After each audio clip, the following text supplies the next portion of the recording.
आशा करता हूँ आप सब बहुत अच्छे होंगे। मेरा नाम है सिद्धांत अग्निहोत्री। स्टडी ग्लोस पे आपका बहुत बहुत स्वागत है।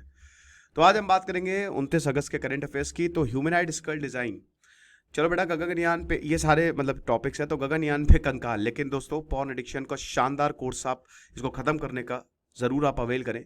इसमें हम आपके दिमाग को रीप्रोग्राम कर देंगे। 3 लेवल्स हैं, तीसरे लेवल पे आप जो भी आपका गोल है आप उसको अचीव कर लोगे। इसकी वैलिडिटी 9 महीने है और इसकी ये 6 सितंबर से कोर्स शुरू है, ठीक है।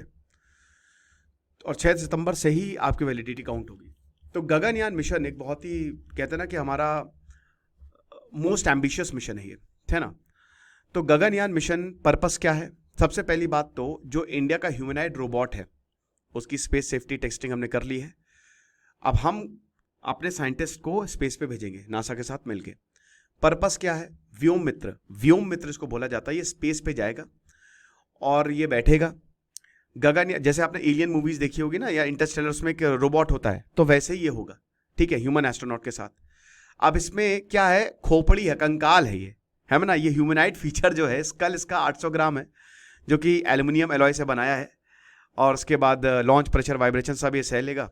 अपर ह्यूमन बॉडी जिसमें मूवेबल आर्म्स, फेस, नेक, मतलब एक तरीके से पूरा इंसान जैसा, ठीक है। सेंसर्स होंगे और एवरीथिंग ह्यूमन लाइक टास्क जो है ये परफॉर्म करेगा। तो ये आपके सामने व्योमित्र, ठीक है ना, ये इस तरीके से। मिशन की टाइमलाइन की बात करें तो भारत का पहला मैन्ड स्पेस मिशन है जो कि अगले साल लॉन्च होने वाला है। और इसमें गगनयान 1 और गगनयान 2, ये 2 अनक्रूड मिशन जो है इससे कंडक्ट की जाएंगे, मतलब एक तरीके से प्रैक्टिस करवाई जाएगी ताकि वहां जाके कोई हादसा ना हो जाए। और दिसंबर को ये शेड्यूल्ड है। और जीवन अभी इस समय की हम बात करते हैं तो ये स्पेस क्राफ्ट की री एंट्री को टेस्ट कर रहा है। और G2 मिशन तो इसमें व्योममित्र भी ऑन बोर्ड होगा। और फिर उसके बाद देखेगा कि जो ह्यूमंस जैसी टेंडेंसी है ये कर पाता है कि नहीं। डेटा कलेक्ट होगा, ह्यूमनाइड जो है वो डेफिनेटली डेटा को रिकलेक्ट करेगा, क्रिटिकल इंसाइट देगा। भाई देखिए रोबोट है तो जाहिर सी बात है बहुत सारी चीज़ें और भी बताएगा। सिमुलेशन करेगा ये, ठीक है ना, कि कंसोल क्या होगा, सेफ और रिलायबल ऑपरेशन हो फ्यूचर एस्ट्रोनॉट के लिए, और बाकी आगे आने वाले समय के लिए भी बहुत सारी एप्लीकेशन जो है ये करेगा। अब एस्ट्रोनॉट 4 इंडियन एयरफोर्स पायलट, जिसमें wing commander Shubhanshu Shukla select किया गया इनको, जॉइंट इसरो नासा मिशन। और वही है कि कॉम्प्लेक्स काफी स्कल, जो इनका खोपड़ी है काफी कॉम्प्लेक्स डिजाइन है। माइक्रोग्रेविटी की भी टेस्टिंग सब कुछ कर ली गई है। फुल बॉडी ह्यूमनाइड, देखिए ये तो खाली अभी खोपड़ी लगाई जाएगी, एक कंकाल है एक तरीके से खोपड़ी, लेकिन फुल बॉडी ह्यूमनाइड जो है वो आगे आने वाले समय में होगा। तो सिग्निफिकेंट स्टेप है व्योम मित्र। ओके, देखो एंटार्क्टिका पिघल रहा है और हमको चिंता होनी चाहिए। साइंटिस्ट जो हैं इसको स्टडी कर रहे हैं कि west Antarctica ice sheet collapse होने वाली है। और अगर ऐसा होगा तो इसमें ये मान के चलिए कि जो बड़ी बड़ी बर्फ की चोटियां अंटार्कटिका में, वो सीधा ओशन में जाएंगी। और अगर ओशन में जाएंगी तो ओशन का लेवल बढ़ेगा, यानी कि शहर डूबेंगे। और ग्रीन हाउस गैस, देखिए क्या होता है ना कि जैसे इन सब में परमाफ्रॉस्ट जैसे ये सब जो बर्फ होती है इसमें बहुत सारी हाइड्रोकार्बन्स भी होती हैं, खत्म होगा इस पे भी। तो एक तरीके से अगर समुद्र बढ़ेगा तो जाहिर सी बात है कि हम गए, हम घटेंगे। यूएन के असेसमेंट के हिसाब से बता दें कि हालांकि हाइपोथेटिकल है, ठीक है, मतलब शायद ऐसा ना हो, लेकिन अगर ऐसा हुआ है मतलब there is a quite possibility, तो दिक्कत होगी। तो ये चीज है। अब नई रिसर्च में कुछ रीएश्योरेंस दिया है, मतलब कि ये बताती है कि इस तरीके की चेन रिएक्शन जो है वो शायद ना हो, ठीक है। वेस्ट एंटार्क्टिका की जो बर्फ है वो वल्नरेबल है, डिसइंटीग्रेट हो सकती है, मेल्ट हो सकती है, दिक्कत है। और जो स्पीड है, जैसे अगर ब्रेकडाउन की बात करें, कोस्टल पॉपुलेशन इकोसिस्टम है, वो इस समय भी थोड़ा सा आप ये मान के चलिए कि दिक्कत है। वर्स्ट केस सिनारियो की बात करें तो रिसर्चर ने कंप्यूटर मॉडल जो है वो यूज किया। अब 2 सिनारियोज उन्होंने, एक तो थ्वाइट्स ग्लेशियर जो है, इस पर मैंने लेक्चर भी किया है, जो कि लगातार मेल्ट हो रहा है अंटार्कटिका में। तो एक तो तुरंत डिसअपियर हो जाइए, एक सिमुलेशन ये था कि तुरंत डिसअपियर हो जाएगा, और दूसरा कि धीमे धीमे 2065 तक डिसअपियर हो। दोनों में ही आइस जो है, बर्फ बहुत तेजी से समुद्र में गई, ठीक है, जिसकी वजह से क्लिप्स टूटी और प्रॉब्लम हुई। ये चीज है। अभी हालांकि और भी रिसर्च इसमें चाहिए, जब तक पूरी तरीके से प्रोजेक्शन नहीं होंगे तब तक हम इसमें कुछ बता नहीं सकते, राइट। तो real data, we need real data. थोड़ा ये भी बोला जा रहा है कि रियल वर्ल्ड, ये तो हाइपोथेटिकल है, ये तो सिमुलेशन से किया जा रहा है, लेकिन रियल डेटा से ही हम एक्यूरेसी जो है वो नाप सकते हैं, और अभी अनसर्टेनिटी है इसको लेकर। ओके, तो ये भी चीज़ है। बाकी चंद्रयान 3 हमारा लॉन्च होने वाला है, चंद्रयान 2 सक्सेसफुल रहा। तो सबसे पहली बात यह है कि जो Chandrayaan 3 alpha particle X ray spectrometer है, इसने डिटेल्ड एनालिसिस जो है वो top soil composition moon southern latitude पे दे दी है, ठीक है। और यहां पे फाइंडिंग्स जो चंद्रयान 3 की आई हैं, सॉरी चंद्रयान 3 तो हो ही गया, मैं sorry, I am really sorry, ठीक है, चंद्रयान 3 तो चले ही गया, मैं तो भूल ही गया, चंद्रयान 4 की अब बात चल रही है। तो जो लूनर मैग्मा ओशन हाइपोथेसिस है, जैसे फाइंडिंग्स ये बताती हैं कि जो चांद का सरफेस है इसमें एक मॉल्टन मटेरियल था, मतलब आप समझ सकते हो कि लावा था, यहां पे बहुत बड़ा सा लावा था। तो ये नई इनसाइट्स है, ठीक है, जो यहां पे हमको चंद्रयान 3 से मिली है कि मून का कॉम्पोजिशन क्या है उसके बारे में पता चला है। फॉर्मेशन की बात करें तो सब लगभग 4.5 अरब साल पहले ये फाउंड हुआ था, जब ये टकराया था, मैसिव एस्टेरॉइड जो है वो धरती से टकराया था। उसके बाद धीमे धीमे मैग्मा कूल हुआ, डेंस हुआ, और देन हमारा मून जो है वो फॉर्म हुआ।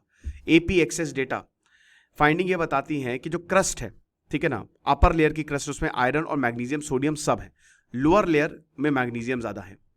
एस्टेरॉइड इंपैक्ट थ्योरी आपको पता ही है, ठीक है ना, कि मिक्स हुआ सब कुछ, जैसे ये इंपैक्ट हुआ धरती से मिक्स हुआ। अब ये क्योंकि देखिए इसमें अगर आप साउथ पोल पे जाओगे तो वहां पे एक हमको बेसिन मिलता है, ठीक है ना।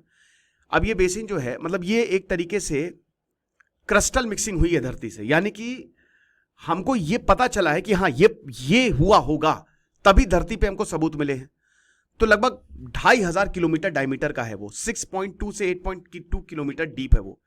और ये जाहिर सी बात है एस्टेरॉइड इंपैक्ट से ही काम हुआ है, ठीक है ना। सराउंडिंग एरिया में भी जो मतलब इंपैक्ट है वो काफी ज्यादा आया है। ओके, तो लूनर पोल्स में एक्सपेरिमेंट हुए पहली बार, इक्वाटोरियल और मिड लैटिट्यूड रीजन जो चंद्रयान 3 पहली बार डार्क ऑफ द मून को उसने एक्सप्लोर किया। टॉप सॉइल कॉम्पोजिशन में यूनिफॉर्मिटी देखने को मिली, राइट। अगर हम बात करते हैं हाई फ्रीक्वेंसी सॉइल मेजरमेंट जो है वो लिए गए। फाउंडेशन है फ्यूचर रिसोर्सेज, फ्यूचर रिसर्च के लिए, फ्यूचर आगे आने वाली रिसर्च के लिए ये एपी एक्सेस ने जो मेजरमेंट किया है वो कमाल किया है, ठीक है ना। तो ये हिसाब किताब है। कोडई कनाल सोलर ऑब्जर्वेटरी की बात करते हैं। कोडई कनाल एक हिल स्टेशन है। तो एस्ट्रोनॉमर जो आज सब साइंस के ही करंट अफेयर हैं, एस्ट्रोनॉमर जो है इंडियन इंस्टीट्यूट ऑफ एस्ट्रोफिजिक्स के, उन्होंने ये बोला है कि हम सूरज के मैग्नेटिक फील्ड को एक्सप्लोर कर लेंगे, कोई दिक्कत नहीं है, कोडई कनाल टावर टनल टेलीस्कोप का यूज करके।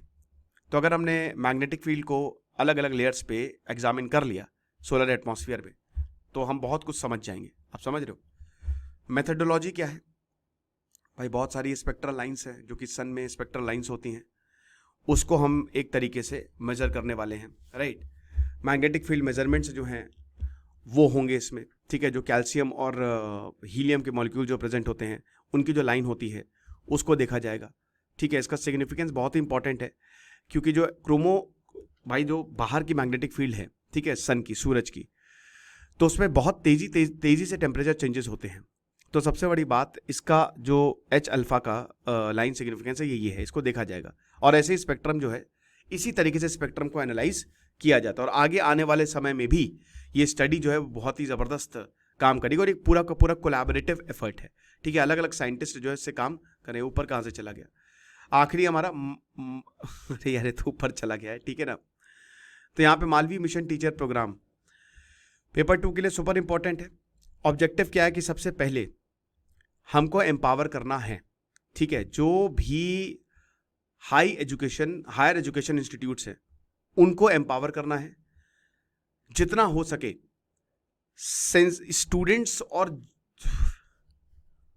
पार्टिसिपेंट कौन थे इसमें? सबसे पहले आप देख सकते हो ये नाम आपके सामने दिए गए, सेक्रेटरी, एडिशनल सेक्रेटरी, सबके सब। तो ऑब्जेक्टिव क्या है कि जितने भी हाई एजुकेशन इंस्टीट्यूशन को एम्पावर करना है, सेंसिटिविटी को एनहांस करना है, ट्रेनिंग कंडक्ट करवानी है। जाहिर सी बात है कि अगर एजुकेशन का कुछ हो रहा है तो ये सब तो होगा ही होगा। तो पहला साइकिल हो गया जनवरी से लेकर जुलाई तक, जिसमें लगभग 400 फैकल्टी मेंबर्स बेनिफिट किए। अभी सेकंड साइकिल जो है वो दिसंबर तक है, और ऑनलाइन और इन पर्सन सेशंस अभी दिए जा रहे हैं। ओके, के संजय मूर्ति ने बताया कि ये बहुत ज़्यादा ज़रूरी है, क्योंकि national education policy already launch हो गई है, तो उसके साथ ये प्रॉपर सिंक हो रही है। एस.के. बारनवाल ने बोला है कि देखिए बहुत ज़रूरी है कि हम इंक्लूसिव एजुकेशन दें और HEI को लगातार इंकरेज करें। फ्यूचर प्लान्स भी हैं, अगले 6 महीने का साइकिल और लॉन्च करेंगे ताकि और ज़्यादा बेहतर हो सके। तो ये आज करेंट अफेयर्स तो पूरे साइंस के ही थे, ठीक है ना। तो ये लेक्चर था, आई होप आपको समझ में आया होगा। Thank you so much.